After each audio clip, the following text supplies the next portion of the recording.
Welcome everyone, and also I'm particularly pleased to welcome our two speakers for tonight, Professor Carlotta Perez and Dr. El Storrel, who will help us in answering the question for tonight's event: what kind of new normal addressing the health and climate crisis simultaneously? This is the fourth event in our global engagement series, and all the events are available in our IPP YouTube channel. You can access it from our website and other social media. I will be chairing this event as head of the Institute and research and also associate professor here at UCL. For those of you on Twitter, we have an hashtag for the discussion, IPP COVID-19. Now, in the previous panel discussion, we've been really focusing on the role of the government in pursuing public purpose in this period of crisis, both providing a short-term response, but also a medium-long-term strategy for the post-COVID recovery. And the first event we'll be looking at, of course, the macroeconomic response, and quickly we moved in the second event to recognize the systemic nature of this crisis and therefore the need for an integrated response across government departments and across governments from different countries. Finally, we look at the role of law and institutions in the third event, and in particular how the state can shape and provide a new directionality to the economy.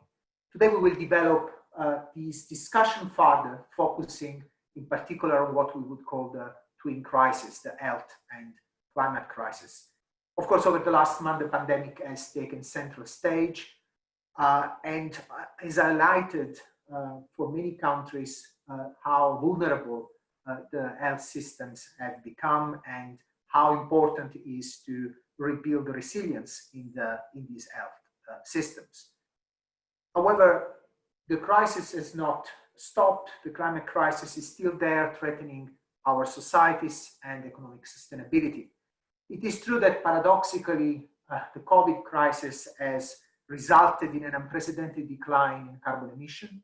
But of course, this decline is temporary, and the climate scientists are already pointing out that in the rush to recovery and to bring the economy up to speed again, we will run the risk actually of going back to a normal that is not sustainable for our societies and economies. And this is where this question comes from.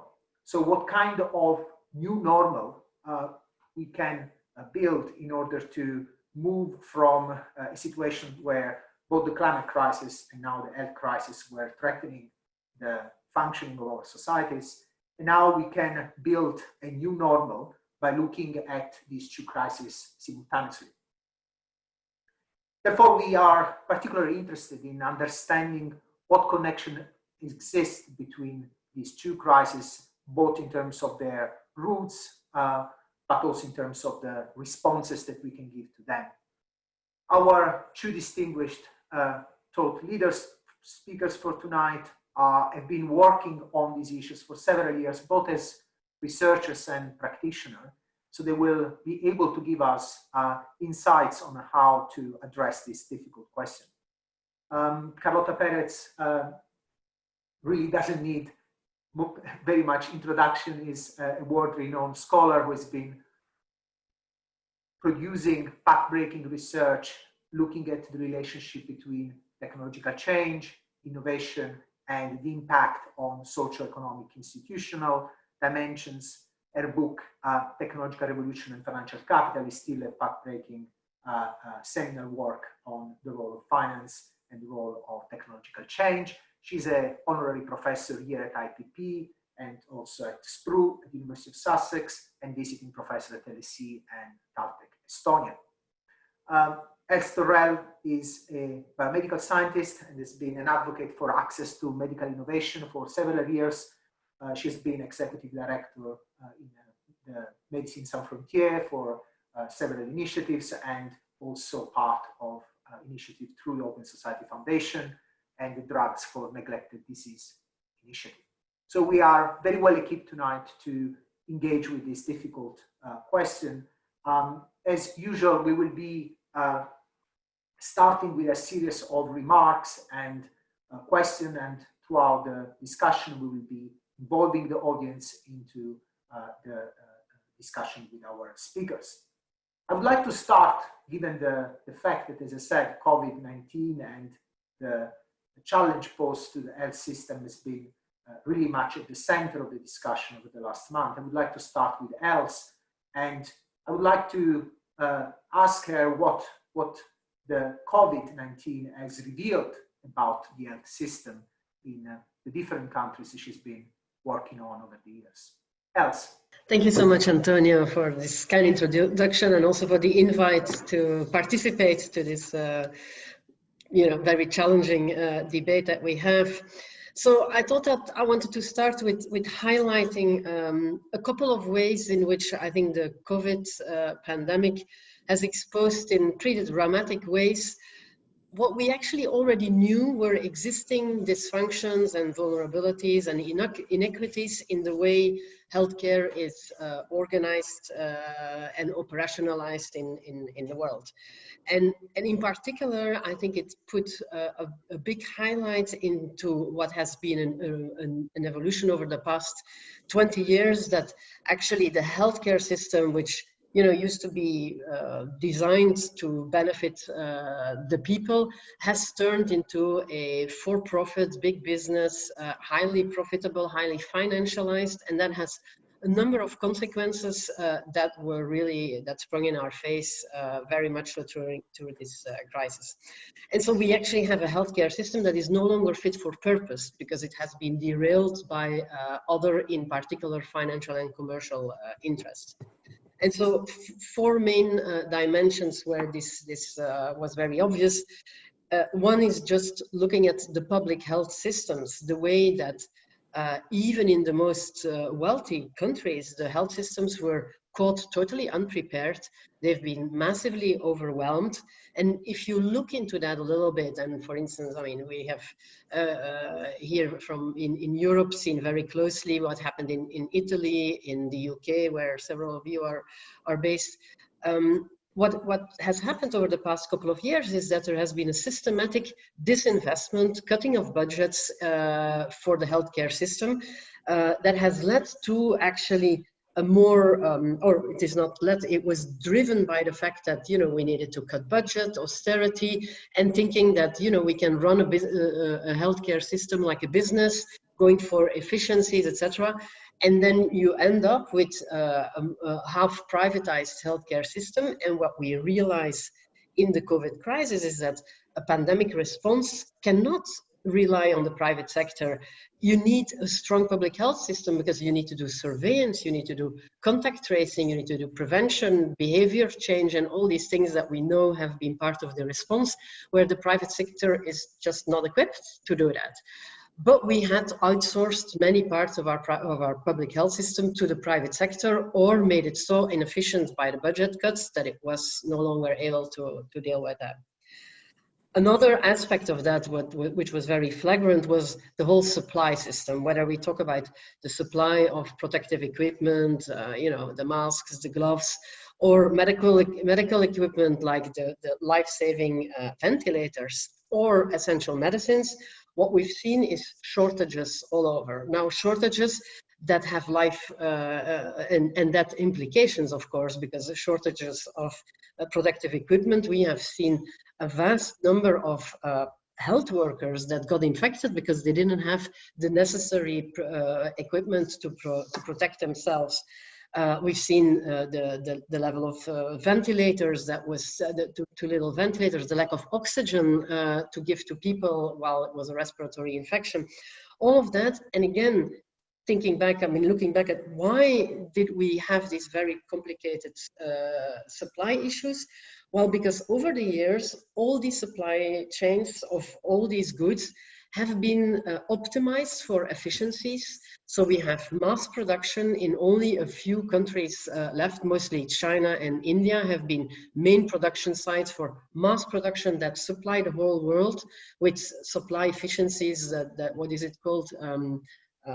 just in time with no stocks anywhere. So no stockpiles anywhere either. And we know, I mean, everyone in a public health system knows that for addressing epidemics or pandemics, even more, which are unexpected, you need stockpiles, stocks available of essential tools that you will need. We didn't have them, or very little of them. And all of that, again, because the supply systems have been optimized for financial efficiencies, and it has been taken away the redundancy, the resilience that you need when you're talking about essential health tools, which are not ordinary market commodities like cars or computers. It's where shortages result in people dying, basically. So that was another aspect where we saw, again, we knew this already, that we needed to have stockpiles of a number of essential equipments and medicines, but we didn't have them available because we prioritized efficiencies in the supply line. Which brings me then to the next point, which is also the biomedical R&D system for biomedical innovation has been increasingly driven by profits, by taking patents and other monopolies, such that high prices can be charged, such that it's a very profitable business. But what happens with the pandemic is that you understand that you need, I mean, pandemic preparedness cannot be driven by profit, because what you need to do is actually develop vaccines and drugs and diagnostics for a disease that may or may not happen, or may not be a major outbreak. So there is a lot of uncertainty there. So for a normal business, that is bad for business. And we've seen that with Ebola as well. A few years ago, we had a major pandemic, or we were afraid that it became a pandemic, even though it was in the end quite restricted to West Africa.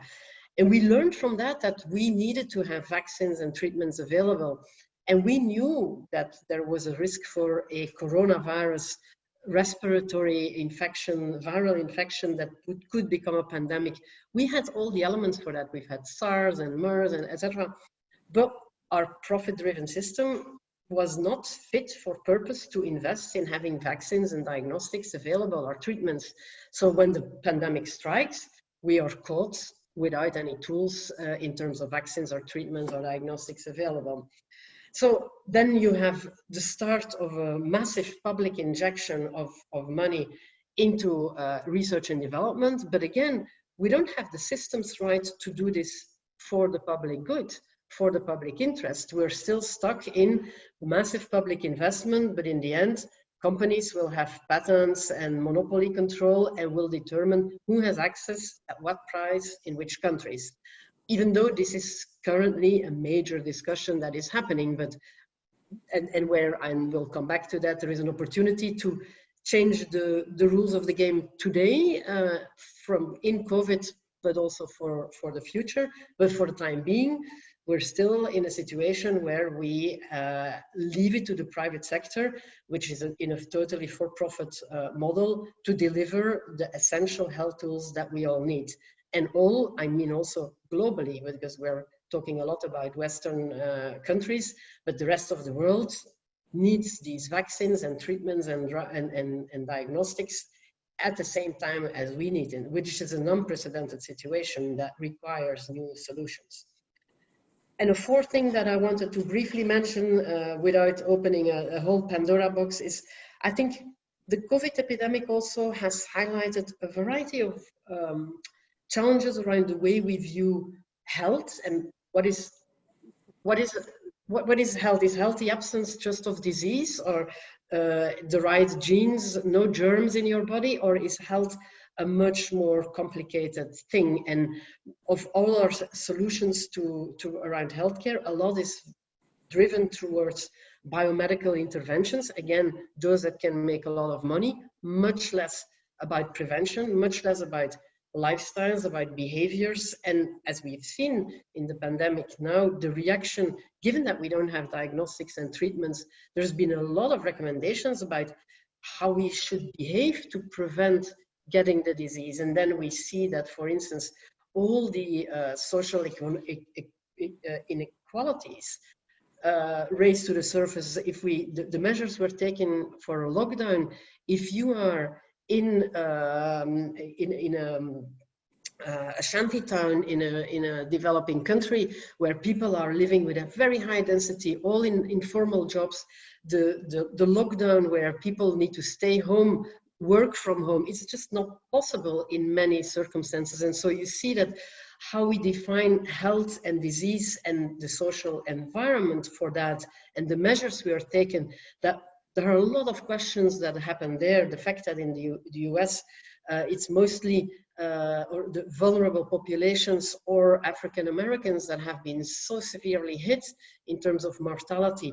What are the underlying inequities that actually create that? And so there is a lot of those questions as well that are very much highlighted through COVID. And so maybe to end, I think that what we've seen is also that there has been a big public awareness and also of policymakers of things that we knew already, but that we were unable to put to the surface. And I think it's now there right in our face. And so it's an amazing opportunity to see what we can do in not only addressing COVID, but to recreate a way of rebuilding and reimagining a health system and a way of doing research and development and bringing in medical innovation to improve health outcomes, just not for COVID, but also for the future. So Thanks. So I think this is a very important set of initial remarks. I mean, we'd like also to invite our audience to look at your op-ed with Mariana Mazzucato, which addressed one of the big issues in Project Syndicate. I think it was towards the end of April, around vaccines, around the big challenge that is emerging and the way in which companies are operating in their engagement with governments in this important area. Now, many of the points you raise, of course, are not just about the health system, are about the society and the economy as a whole. So in a sense, COVID is a wake-up call for lots of things about our economy and society. And here I would like to ask Carlotta to actually provide us with her perspective on this issue. So what COVID has revealed about the broader economy and society we live in. Carlotta, would you like to join us? Thank you very much for this invitation. I hope it's going to be, I'm sure it's going to be extremely interesting. I was actually expecting a financial crisis when COVID hit. The debt in the world is just unbearably high. The inflation in the stock market is ridiculously high, completely decoupled from the real economy. So I thought we'd have another crash and we'd have another bailing out of the banks. But COVID, with all its horror, might have saved us from that horrible fate of going again through saving the banks and not saving the economy and not saving the people. Because in fact, what we now have in front of us is three crises: the health crisis that Els has so well spoken about already, the social crisis, and an economic crisis. And that's on top of the environmental one, which is threatening us every day. So what is it that COVID has done that has made it impossible to go back to just saving the banks? Well, it has revealed all the things that Els said and a whole lot more. It has revealed that full employment was an illusion. It wasn't true. Of course, people are asked, did you work for 1 hour last week? Which is the way that this unemployment is defined. And people will say, yes, I did. Millions of people are in the gig economy, are in the 0 hours economy, are self-employed. Of course, lots of people are self-employed because they want to, but many are self-employed because they have no choice. So what we have is a society where lots of people are walking on the cliff edge, and all you need is a little push and you're off. And then you have no safety net. So now we're all talking about universal basic income, which is something that, it looked like some people were proposing something, but now it's being taken much more seriously, precisely because we are now with needs that the old welfare state, that assumed that everybody had a job for life, and when you were unemployed, it was just like 3 months, and then you would immediately go back, and many other things that we took for granted in the world of mass production, in the boom that was created from the post-war. Well, it's no longer fit for purpose. We've got to rethink the welfare state, but we now realized it's not working. No matter how many people had said it wasn't working, it wasn't as clear as it is now. Then we also saw the real weakening of institutions, the NHS. Austerity really hurt. And it hurt not only the NHS, a whole set of institutions, the whole caring economy, it's a mess. It's also because of austerity. Interestingly, there were many people homeless in the streets. Suddenly COVID said, no, we can't have all these people in the streets. This is really dangerous. So now we're worried about people who are homeless. So it's sort of another revelation. Then we discovered finally what essential work was. Not our work. No, that wasn't the essential one. It was the delivery boys. It was the people in the supermarkets. It was the nurses and the cleaners in the hospitals. All those people who are very badly paid, who are not recognized, we now know. And it's very interesting, lots of people talk about how we lost all the middle income jobs that went to China. You know what? We didn't lose the middle income jobs. We lost the socio-political decision to pay people well, because those jobs didn't have a big salary attached to them. As soon as they got to China, they became low-income jobs because it had nothing to do with that. These were people who just had high school and were doing, there was nothing in the nature of the job. It was in the nature of the socio-political setup that made it that unions could defend the salaries and that government set minimum salaries and all sorts of things so that there would be demand and society would be. So now we know that having very low paid people is not only unfair, but it's also a very serious thing for the economy. We might understand that now. The other interesting thing, didn't we hear somebody say that government was the problem?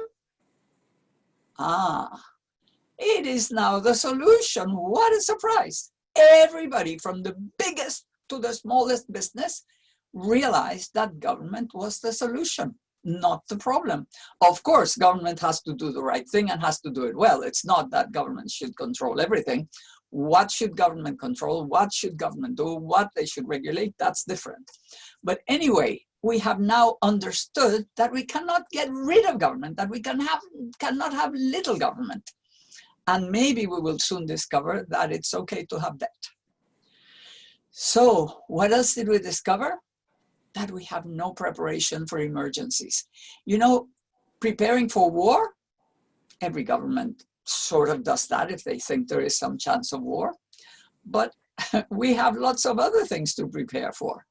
We need to prepare for pandemics. We need to prepare for climate change. We need to prepare for all sorts of things. And we've got to understand that preparation is extremely important. And we now discovered we were not prepared for something that, by the way, we already knew could come.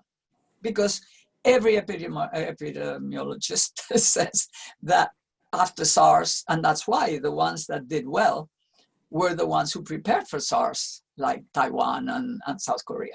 So again, another thing we discovered. We also discovered something very interesting, which is that we have a high dependence on migrants. So maybe we have to think of how to handle that, not just, get rid of the migrants, but think of how we handle that. We discovered the frailty of globalization. What else was saying about the no supplies and only, having everything very far and only in 1 or 2 countries. That's not only for health. There are many other things where globalization was just done without thinking. Now we have to rethink. And of course, there are now possibilities with the new technologies of doing all sorts of things nearby to have at least a certain amount of production. So we have things that technology will allow, but that we never thought were necessary. And now we're beginning to understand.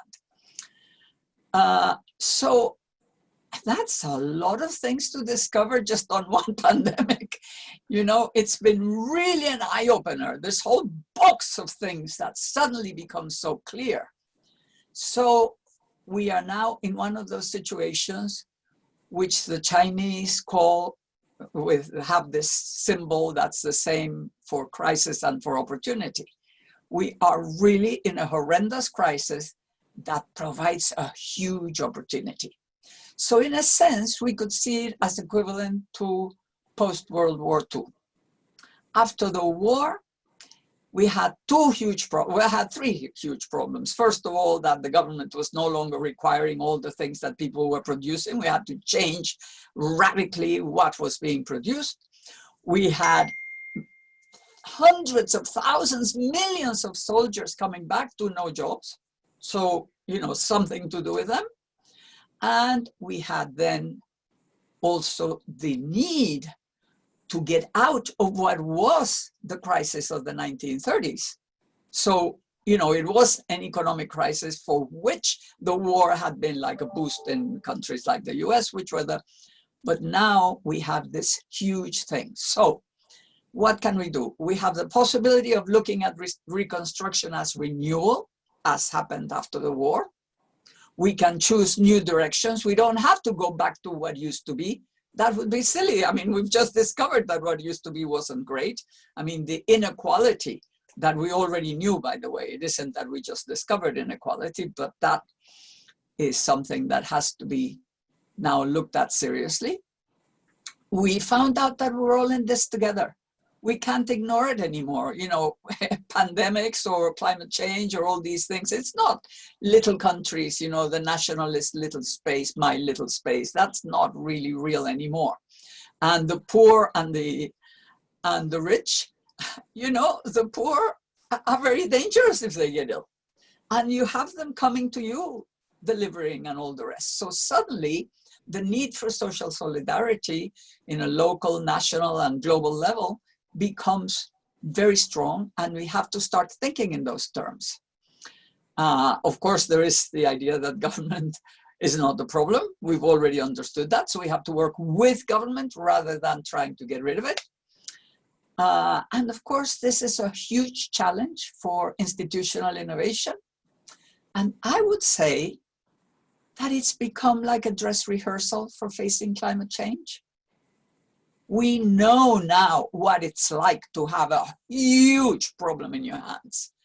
And we know that climate change can bring all sorts of things, hurricanes, floods, you know, all sorts of problems in our country and in other countries. And those countries could then have migrants, desperate things. I mean, we have a whole world of possible problems that we could face. So we can now use this experience, both the experience of facing COVID and all the difficulties that we had with that, and the experience that we will now have of reconstruction to move in a direction of facing climate change, facing the whole environmental thing, taking the environmental problem as the biggest opportunity we've ever had to move forward into a much better society.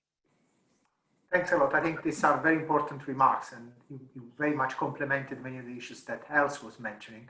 Let me also remind the audience that we are collecting questions, and we will quickly later on move to proposing some of these questions to our panelists. Before we do that, I mean, one of the many things that Carlotta has done has brought in this historical perspective around the need to rethink in critical moments in history about how do we define, for example, the welfare state? How do we design specific institution?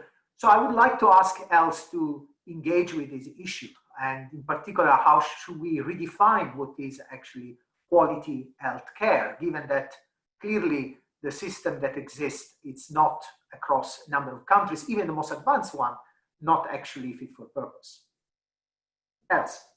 Yes, thank you, and thanks, Carlotta, for giving that really big picture perspective of which, as you say, I mean, health is a critical element to it, but it's also just one among many others. But they're very connected, and I think that that's certainly something that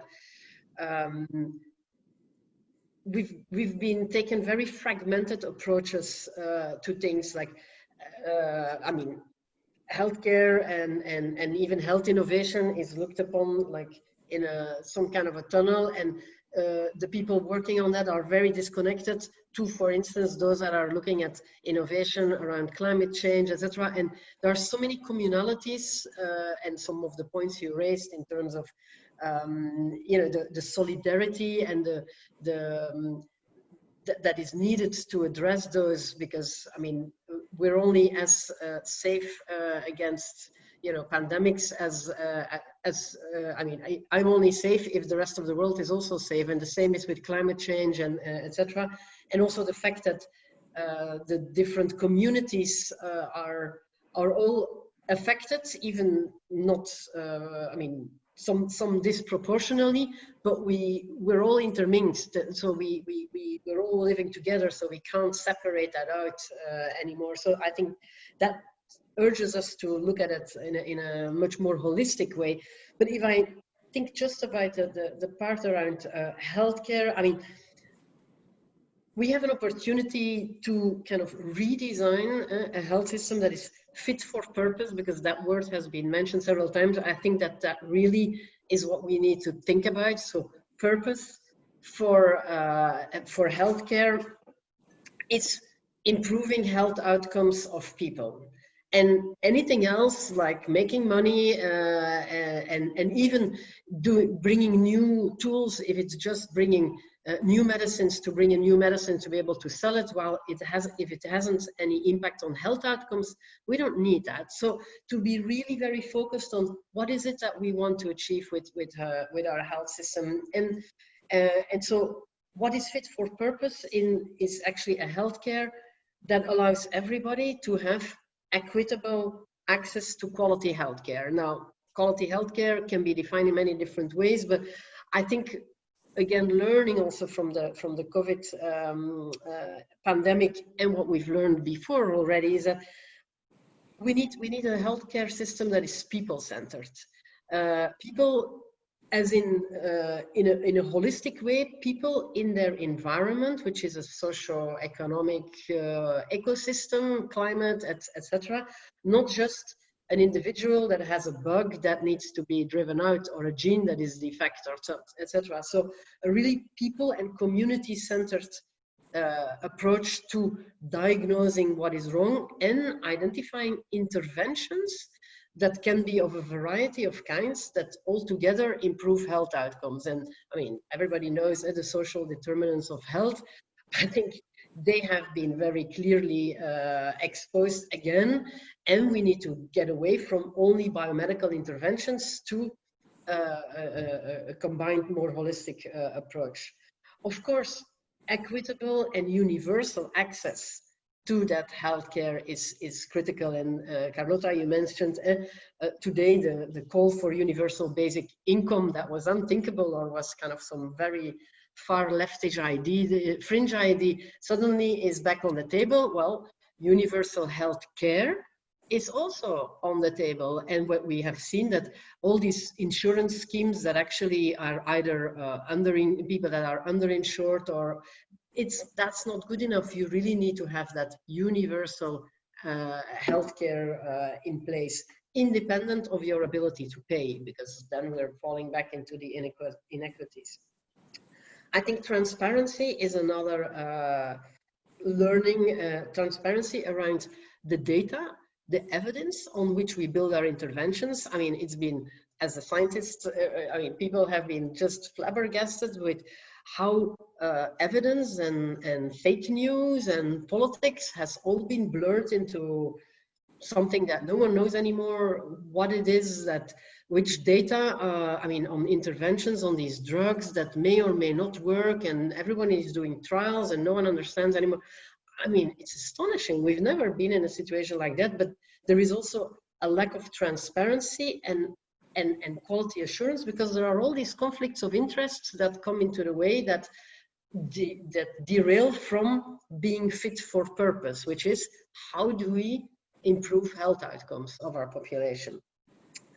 Another element I think is really important is about empowering and giving agency back to the people and the patients and the communities, because we've evolved into a healthcare system that if you end up being in need for healthcare, you become a subject to a very complex system, and it's different in every country, of course, but you're no longer part of the decision making anymore. And I think that we need to re-empower people to talk about their health and be involved in the decision making, and possibly, and now I'm jumping far ahead, possibly also much more into how to get access to, for instance, vaccines and diagnostics and treatments. I mean, the fact that we've all been kind of subjected to these shortages and with no agency to actually change that.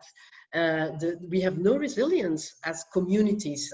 We don't need to solve that at the individual patient level, but at least at the community level, that we don't think like that we can maybe produce on a small scale some of our own diagnostics, treatments. We've heard calls about, in Europe, bringing back essential medicine manufacturing capacity, even government owned, which again is one of those things that was unthinkable until a couple of months ago, that this is back on the table because we realize that we need to have that resilience back.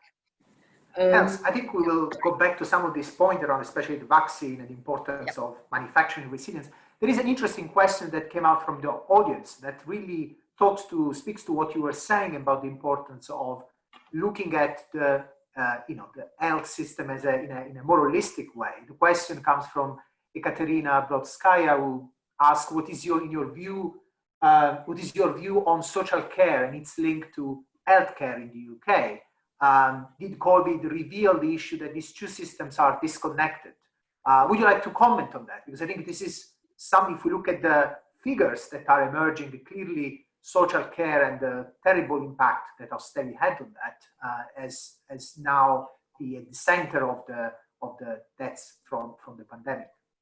Yeah, exactly. I mean, it's a very good illustration of how social care, including care for the elderly, somehow has been outsourced, privatized, and where the concept of quality of care has somehow disappeared for efficiency and economic interest, basically. And I think, mental health care is another one that I think is an important one, where I think we will have a mental health care pandemic that is already growing because all the impact of COVID indirectly. And this is why, health, you can't just make that into a biomedical problem that can be solved by biomedical technology. As much as I think that there is an important role for certain tools like diagnostics, vaccines, and medicines, but they need to be part of the whole. And the disproportionate attention, by the way, we have today for finding new vaccines, getting diagnostics and treatments, with much less attention. And think about the massive public investments that are being done today into biomedical R&D. I have not read much about massive public investments in all these other aspects of improving health outcomes that we would need. But I'm afraid that part of that is, again, because not only we believe in biomedical solutions, but also because this is a business sector. And there is still a lot of willingness of governments to put money into making that business work, and where we need to really work hard now that it will be fit for purpose and address the health needs of people in a way that is universally available, rather than creating good business for the companies. And that's the current battle that we are waging. But of course, many of the issues you are pointing to are both related to the social, the institutional dimension, but also the technological one. And of course, I would like to bring Carlotta back into the discussion, in particular, because Carlotta for many, many years has been working on technological revolutions and how they've been developing alongside many of the other institutions we've been bringing into the table. So what can we learn, Carlotta, from previous technological revolutions in terms of a recovery, a strategy for recovery, and a way of redesigning the health system, but also, of course, the broader relationship between the business and the public sector? Well, the most important thing that we can learn from the history of technological revolutions is very good news. We might have a golden age ahead. I know this must sound like I'm completely crazy. How could you in this mess be talking about a golden age? We'll be good enough if we can survive, you know, and sort of save the economy somehow.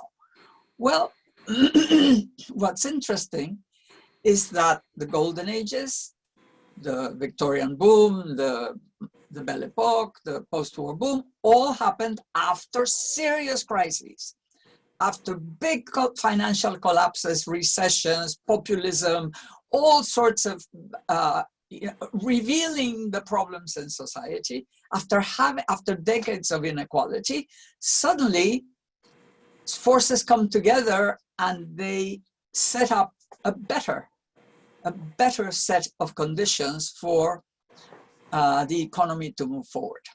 So in my view, we are exactly at that sort of moment, and we could have that ahead. If you don't want to believe it, just think. If somebody in the 1930s, looking at a queue of people at a soup kitchen, hungry, badly dressed, looking, you know, workers without much hope, and then somebody said, you know what? In a decade, those same people are going to have a home, a suburban home, full of electrical appliances, with a car at the door. Their children will go to university. They'll have a permanent job. Goodness, you would have been thought you were crazy. Well, you weren't crazy. This system works like that. It first spends 2, 3 or more decades of chaos, turbulence, shift of technologies, destroying skills, destroying jobs, destroying regions, creating new things, making lots of easy millionaires, very bad, very increasing inequality. All those things happen in those first periods when you're shifting from one set of technologies to another. It is a very cruel time, and we've gone through it. And it's financialized and booms and crashes and all that. This time we've had 2 crashes, and this is the 3rd. But after that, when the recession sort of reveals everything like I just told you, then we get the possibility of rethinking and creating conditions for a golden age. And that means that you have to restructure the way government works, change the tax system, change the regulatory system, give a direction, tilt the playing field, move markets in a direction of innovation and investment that's synergistic and that goes towards a better life, taking advantage of these technologies for everybody. So the new technologies, instead of being just in Silicon Valley and all these guys that are trying to be immortal and going to the moon and doing all these things that are not necessarily the central things that society needs. I mean, it's fine to do it if that's an extra, but not if that's all you're doing. When we have problems like Elsa's just been telling us, I mean, we have huge social problems. And the interesting thing is that every golden age has been a win-win game, where you get a better situation for a whole layer of society that had been not so well off before, and much better conditions for business. So business is more profitable, but stable under peaceful conditions without this populist madness, anger that happens when people after a while start losing their future. Hope. When hope is lost, you get resentment. When you get resentment, you get populism. When you get populism, you get chaos. And it's separation. People get confronting each other, and you don't have a peaceful situation, and that's not good for business. Simply, it's not good even for business. Obviously, it's not good for people, and it's not good for politicians. So that's the news I can get. Sorry? No, on these specific issues, we are getting lots of questions from the audience, and I would like to bounce this question to you. They are asking, can government be trusted to deliver these changes? How do we address the influence of conservative forces, powerful interest, and a democratic deficit in government policy? So it seems that your optimism is also, there are people who are quite concerned about the feasibility of some of these important changes in the social contract that led to the first golden age you are referring to. Would you like to address that? Okay, first of all, I want to just give you an example of that sort of situation happening. During the 1930s, when Roosevelt tried to do all sorts of things, create employment, you know, he did efforts, amazing efforts to create precisely the welfare state that was created after the war. But business and all the conservative forces not only were against, they took him to the Supreme Court and rolled out about half of his laws. Everything he was setting up, they would take it to the Supreme Court, and there he would be unconstitutional, get the thing out. He couldn't do it. So he's fighting against. And then there was the war. And during the war, business discovered what a wonderful thing it was to have government demand. It was great. They made money like never before. They discovered mass production as a way of really changing every single thing they produced. They could produce at a lower cost with greater efficiency. So, wow. And what do we do now? The war is over. What are we going to do? Demand is gone. Then they accepted the whole of the welfare state because demand came in. And of course, I mean, you think of things like unemployment insurance. Everybody thinks unemployment insurance is, of course, for the unemployed. No, it's not only for the unemployed. Unemployment insurance in a society where everything is bought on credit, where houses are bought on mortgage, is help for business because the person who has the house and the car and all this doesn't have to return the key. They can continue paying. So it's good for both. And that's what capitalism does in its better times, what are called the golden ages. In the bad times, it doesn't care.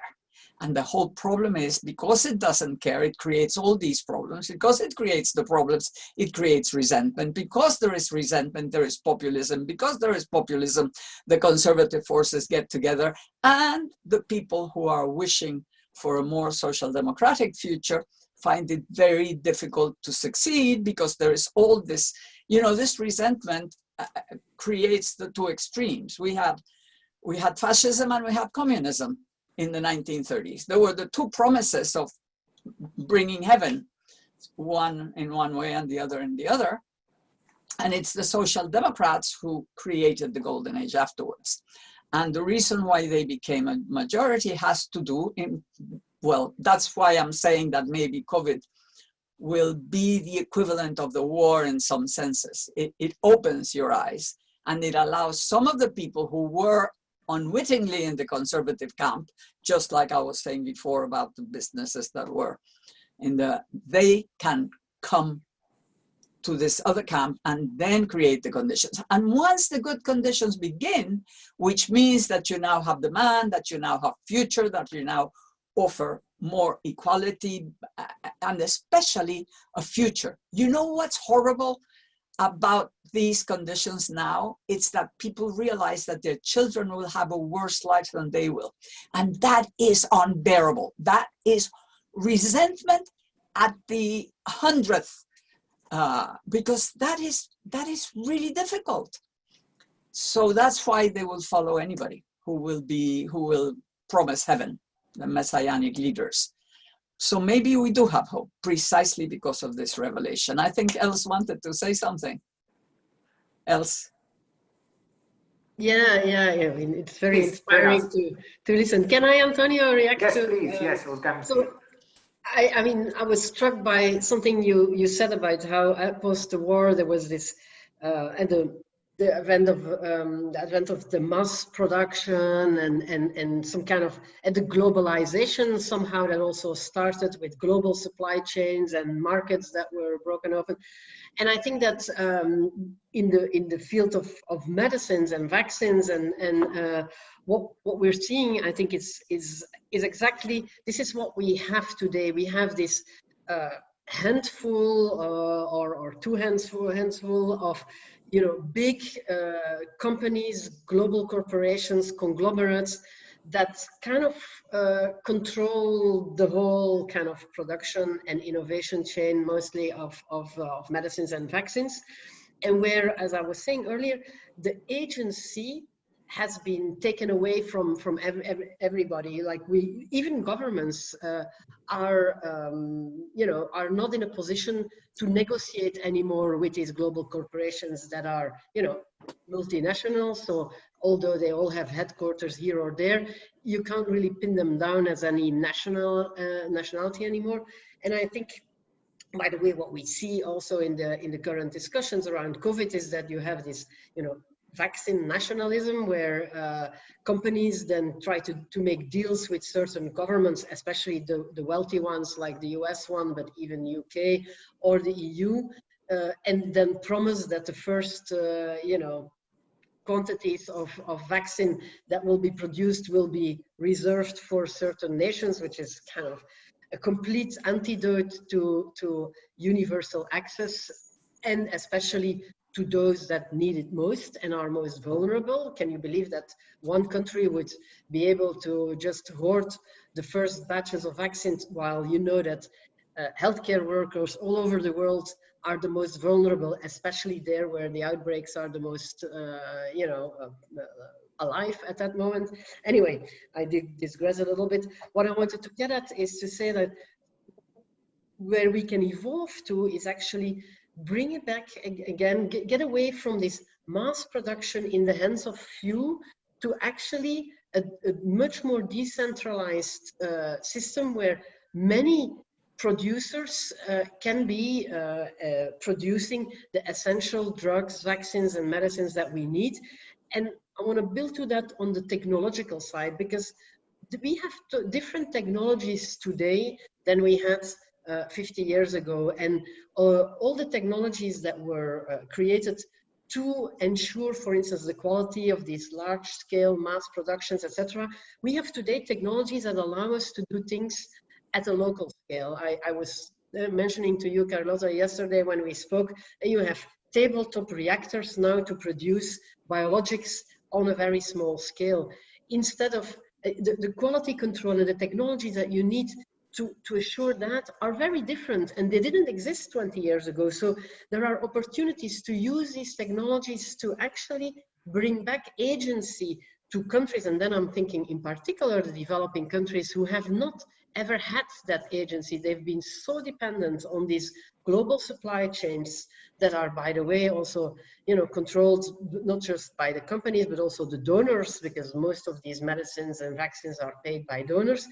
And so there is no agency in many of those countries, while technological evolutions make this much more possible today than it was 20 years ago. And I think that those are kind of the thinking out of the box that we need, and actually the empowerment at much more localized level to kind of create things. And it may be more expensive, but it's not just about having the cheapest products. We're talking essential health tools. And I think COVID has shown us that it's not just about the price. Actually, it's about availability and access.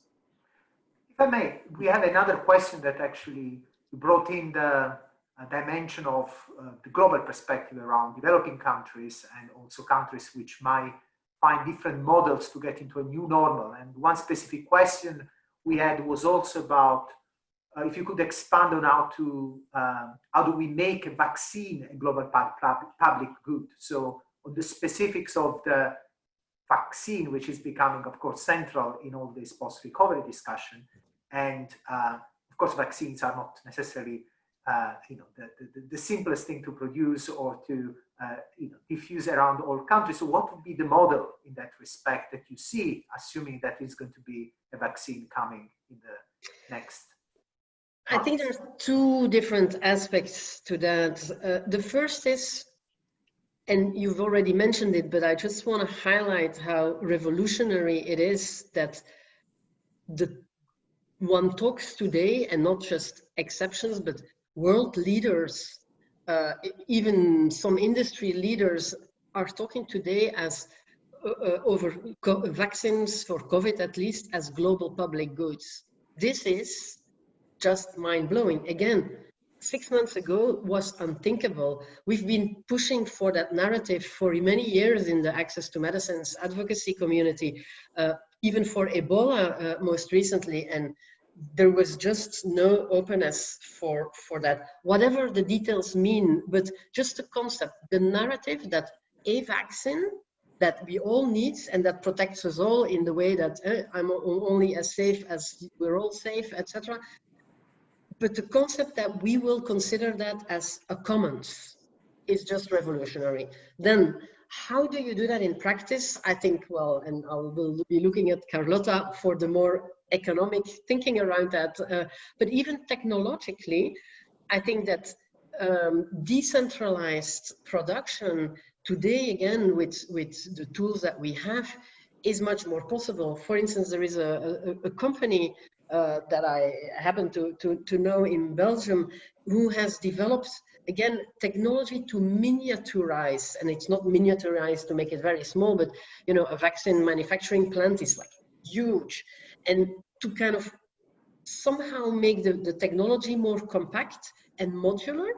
And they kind of have developed a system with basically containers that they can put together depending on what the capacity of production is, the volumes that are needed. They have a project now where they have exported that to, I think, Ecuador to develop on the scale that Ecuador needs a certain vaccine or a certain biological, I don't remember exactly, just by exporting like a ready-to-go manufacturing facility on a relatively small scale. You can't do that on a huge scale, but on a small scale you can do that. And Ecuador is a small country, and so they can now, for this one vaccine or biologic, produce it themselves in a way that technologically is quality assured.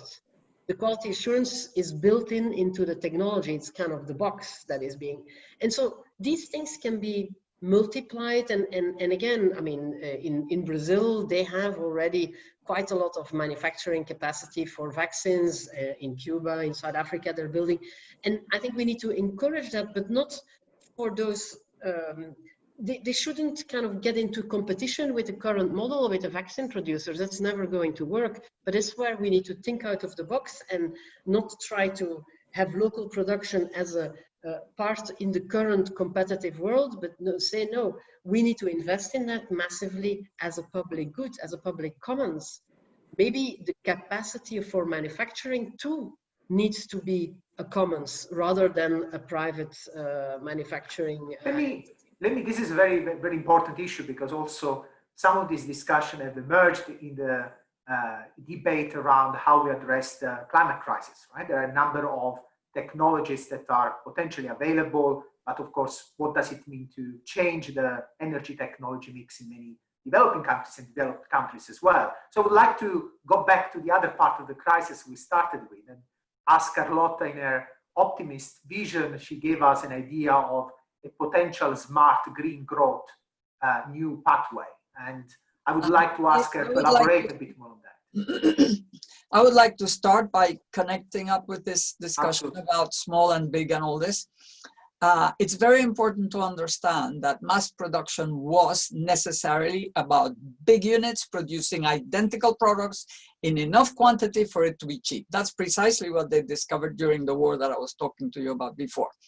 So let us think of the difference between mass production as a set of technologies, which is, a logic, I call it a techno-economic paradigm, the logic of the revolution of mass production. It was more a national technology, actually, even Even all the Keynesian policies worked because they were in a national space. We are now in a very different set of technologies. Information technology is globalizing by nature, but it's also localizing by nature. It is a set of technologies that allows you to both produce enormous quantities and very small quantities, almost in anything. And therefore, I mean, just to give you an idea, there is 3D printing with which you can produce locally. Food. The normal thing with food during mass production was to produce it very far in huge quantities and then to put it in a tin or put it in a bottle.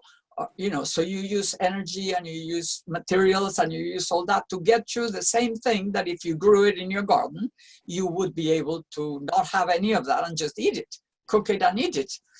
So we now have lots of technologies that would allow producing food next to the consumer. We have the possibility of 3D printing things, which could be done with information that comes from the web, and then you do whatever it is, however complex. So the same product could be produced in 10,000 places by just 3D printing and getting the information.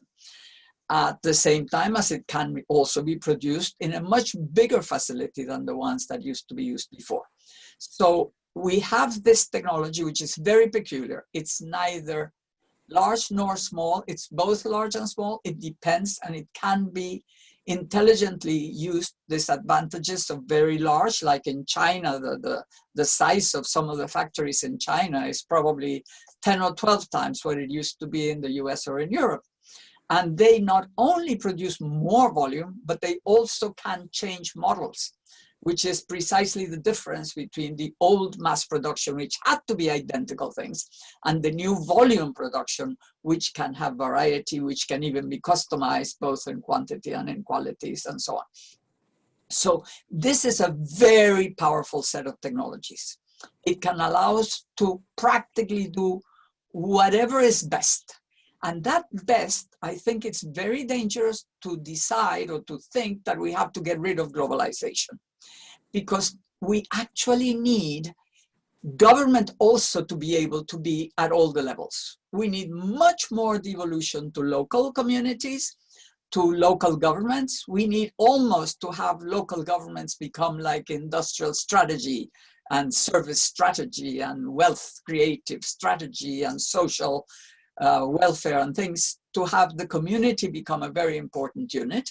And then you go up, all the way up to supranational. There is no way we're going to get the big corporations to pay taxes. We probably should have a financial transactions tax. Without a supranational authority, it'll never happen. If we don't do it together, it'll never happen.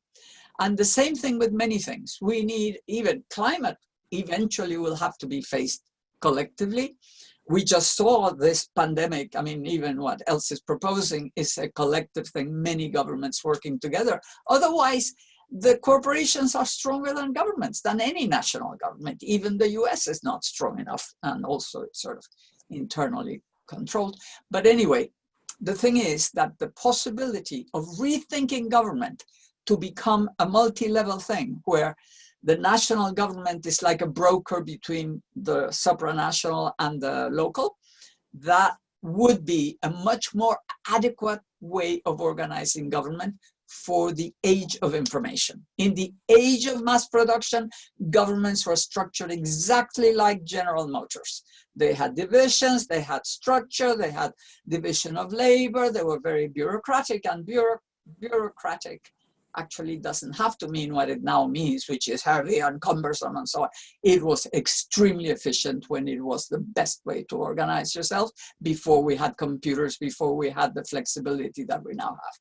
So the very important thing to understand is that we now have a wide open space for innovation, institutional innovation, business model innovation, community work innovation, social institution innovation. The whole lot can now be very different thanks to this new paradigm, which is very, very different from the mass production one that we've just gotten rid of. Thanks, Carlota, because we are going to have in just 2 weeks' time, on the 23rd, an event on with the the head of the Institute for Manufacturing from the University of Cambridge, who has worked a lot on additive manufacturing, both possibilities and the challenges related to that, and colleagues from the UCL Engineering Department, Rebecca Shipley on that, and colleagues also from United Nations Industrial Development Organization. So that's a great topic that we will keep developing further. I would like to go back to Els as well, because in your presentation, and also in some of the points that Carlotta mentioned, there was an implicit reference to financialization of the pharma industry and what implication that had in terms of the capacity to generate a vaccine. So lots of the things that I think you guys were referring to in the background has this very complex industry structure where financialization has played a very important role, and oligopolistic competition and increasing concentration. I think in these days we are seeing AstraZeneca potentially joining Gilead and becoming a major, huge pharma company, global pharma company. So I would like to have some comments from your side on that, because of course this is very much about how do we redesign the health system for the future in this public-private relationship. On this issue, I'm also keen reminded that we've been producing a number of policy briefs from the IPP, so I invite the audience to have a look at them in terms of how to use conditionalities, how to reform the health sector, and in broader terms, the economy. Els, up to you. Yeah, no, thanks for bringing that up. And yes, I mean, your institute and in particular Mariana has written quite a lot about also the financialization and the group with Bill Lazonik.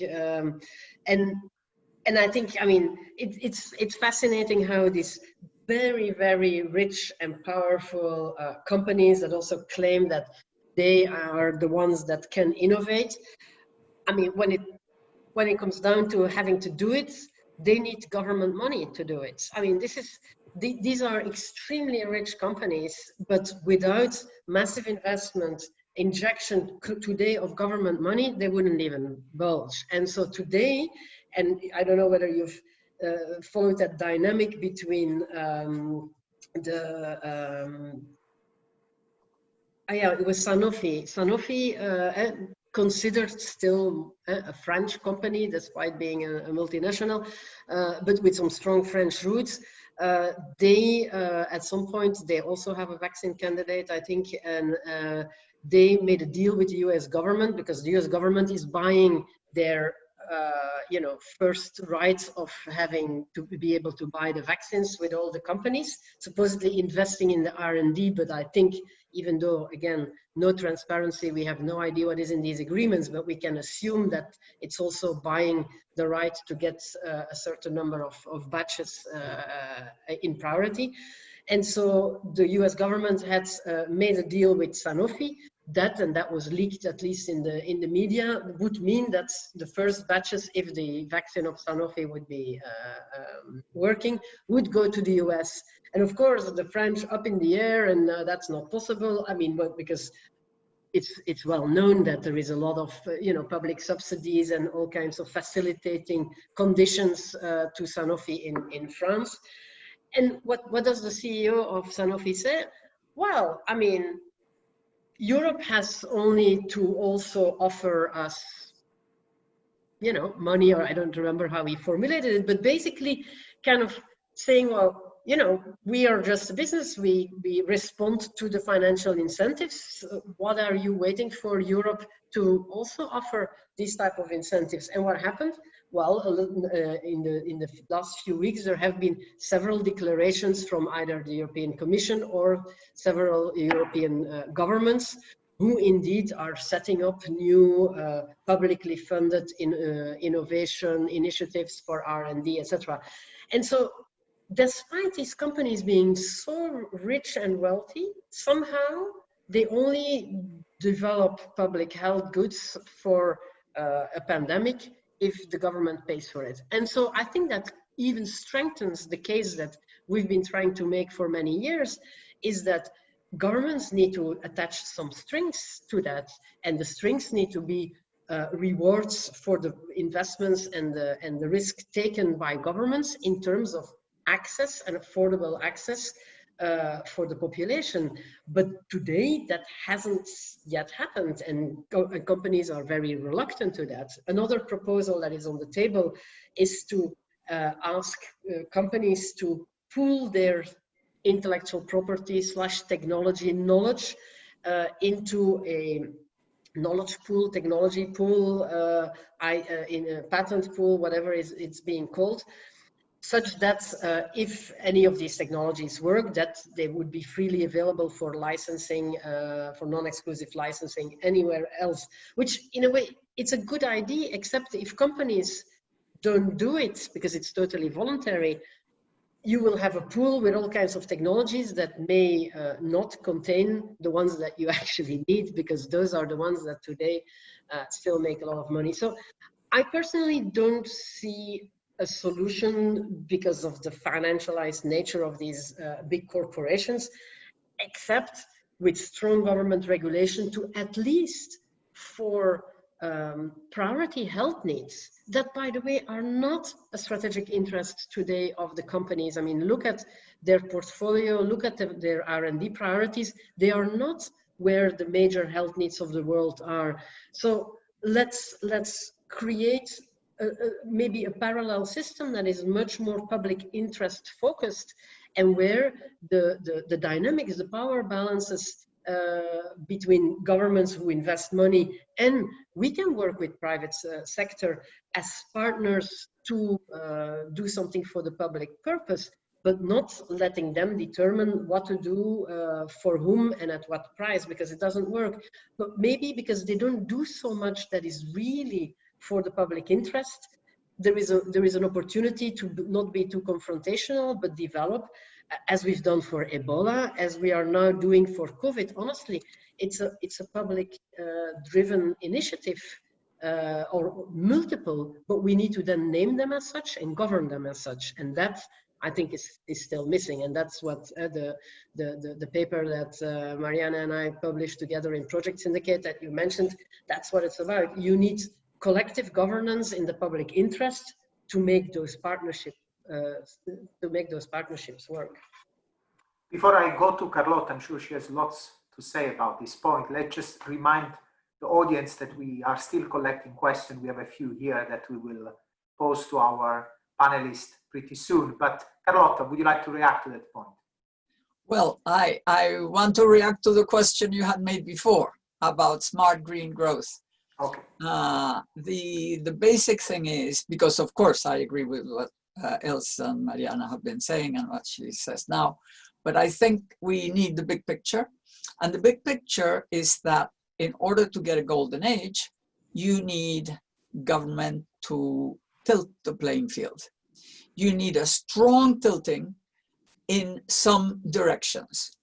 For mass production, for the golden age after the World War, what we had was home ownership in suburbia, suburbanization as one of the directions, and the other was the Cold War. So the Cold War produced the internet, produced computers, produced everything that ended up being the next revolution. And it also produced, of course, lots of health things.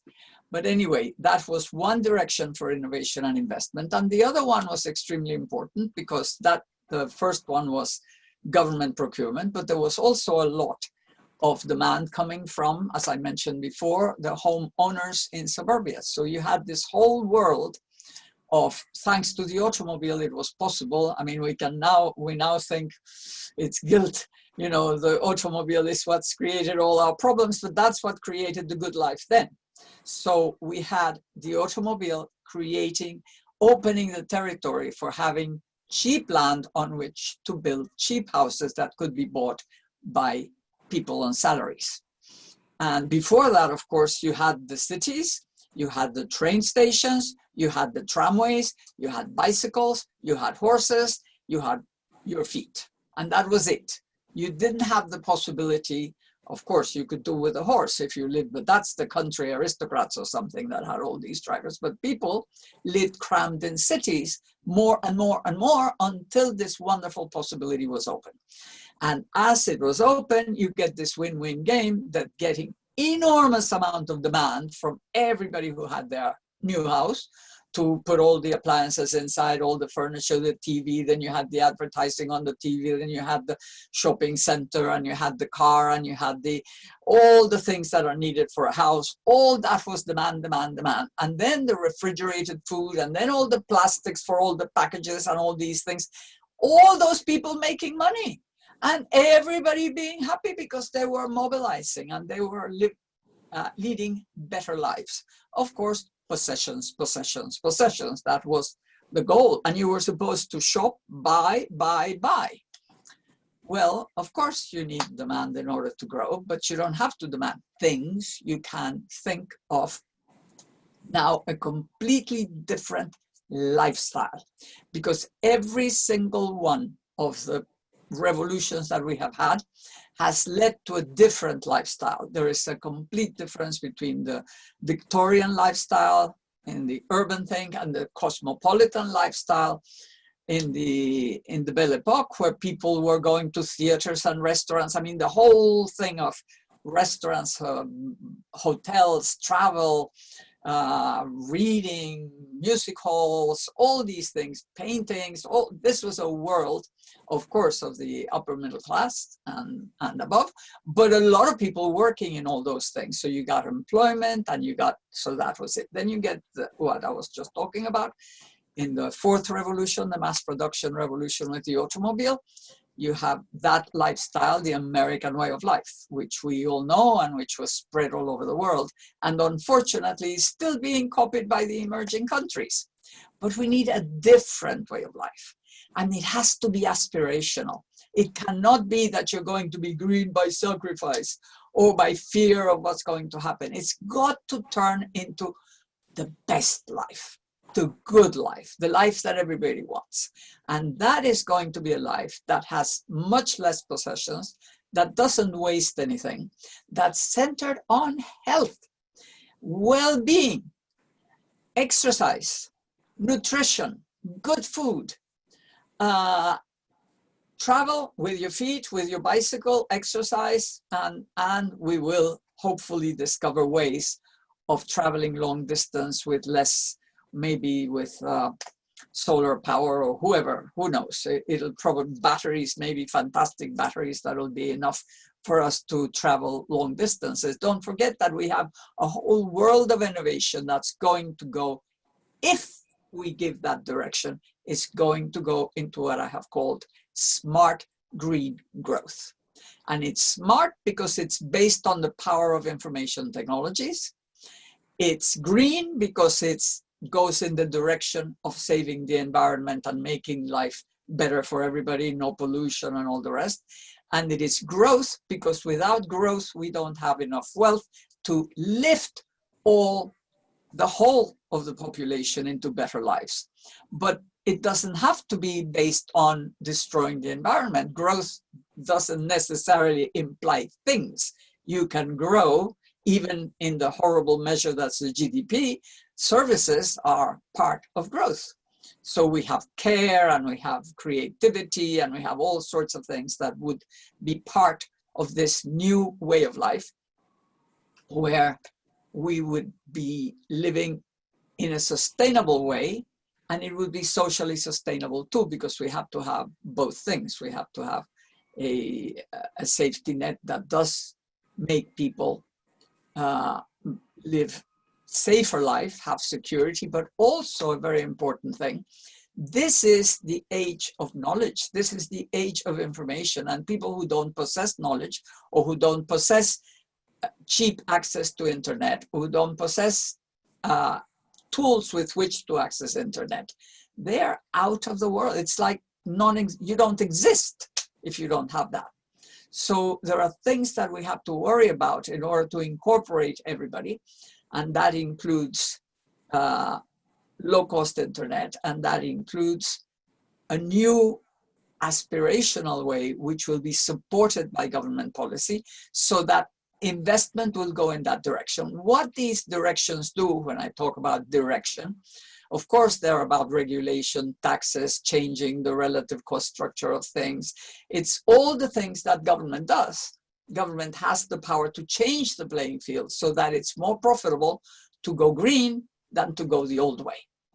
And if you do that, you change conditions and immediately you change the desires of people also. So we need to go in that smart green growth way in all countries, but we also need full global development. And we need full global development, not only because of what we've just discovered about we're all in this together, but it's also about the improvement of, again, demand. So we have this need to have enough demand for all the possibilities of production. In this case, it'll be also demand for education, demand for lots of things that are intangible, possibilities of innovation in all countries, and a very important thing.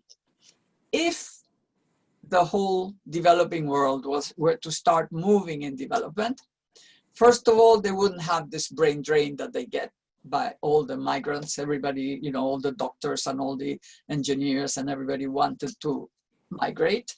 And then the advanced world wouldn't have also that and the people who desperately, because of economics, come. So there is a problem of migrations, which is not, you know, people are pushed by the fact that in those countries there is no development. But there is also the need to create possibilities of production in the advanced world to have markets and capital goods and engineering, sustainable and new and adaptable capital goods, engineering, and all that knowledge would find markets if all the countries were to develop. So just as the suburban homeowner became the source of demand for the mass production products, the developing countries could become the source of demand for the special engineering capital goods that the advanced world could produce, and that would create employment. Thanks, Carlota. I think it's very good to end on a visionary note and, you know, ideas around how things could develop. I'm conscious of time. We have just a few minutes left, so I'm going to ask Els to respond to some of these points, and mainly to make it more concrete, if she could give us some ideas around the positive things happening around that you've been seeing in terms of positive responses that give us some concrete example in the potential direction where to go. This is one of the questions that came. Well, maybe first maybe if I can add one word, Carlota, to your kind of emphasis on smart, green. I think global was the third word that you used. Or Growth. Yeah, and also health. Can we add healthy in well-being? Because I think it's really, and then the definition of what that healthy means, and that does not translate, because as you know, I'm a little bit wary about the kind of growth and I mean the economic terminology, if that means that healthcare remains profit driven. We need to find a way to actually uncouple and focus on care more than on making a very profitable business about products, where selling more products is actually better for the business, but not necessarily for health. As we know, I mean, antibiotics are a good example where it's been really difficult to kind of scale back the use of antibiotics, of which there is overuse because it's sold like candies, and it is actually bad for our health unless you really have a bacterial infection. So I think if we can kind of find a way to add healthy and then define a little bit more healthy in that new model, that would be probably a very good idea. Thank you. It'll be smart, green, healthy growth. I think we are writing a manifesto. I can see that direction. But Els, really, would you like to bring in some specific experience? Literally 30 seconds, something we could look at as good examples of governments who've been doing interesting work in the space that you've been looking more carefully in the health sector, that you would point out as examples for our policy thinking and policy reforms. Well, I think that, I mean, Cuba is a very famous example, but not often replicated for all the reasons that we know, how they have invested in government-sponsored technological innovation. They have been producing vaccines and biologicals before many other countries were having the capability of doing that. I know in Brazil they have developed their own COVID first, but because they had the Zika epidemic a few years ago, they started to develop their own homemade, basically, diagnostics for Zika, and where they're using the same technologies now for COVID.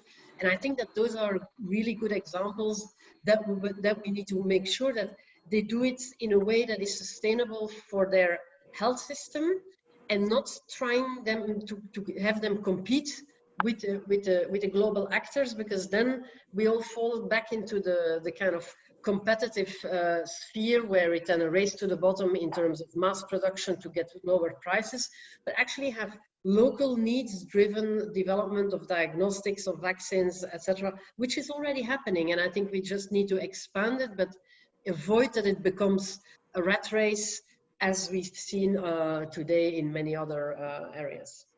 Thanks so much. I think we need to close here. In 6, we had a very stimulating discussion. Thanks so much for all your thoughts and your insights, and thanks to the audience for bringing in a number of interesting questions. Please stay tuned. We are going to continue this series in the coming weeks. The next event is going to be on the 23rd. Everything is on our website, and we will circulate further information in the coming days. Thanks a lot. This event is going to be in the YouTube channel. So everyone who wants to go back or tweet that is very welcome. Thanks again, Els and Carlotta. Thanks everyone, and have a good, healthy evening. Yes, thank you. Bye-bye. Bye. Bye-bye.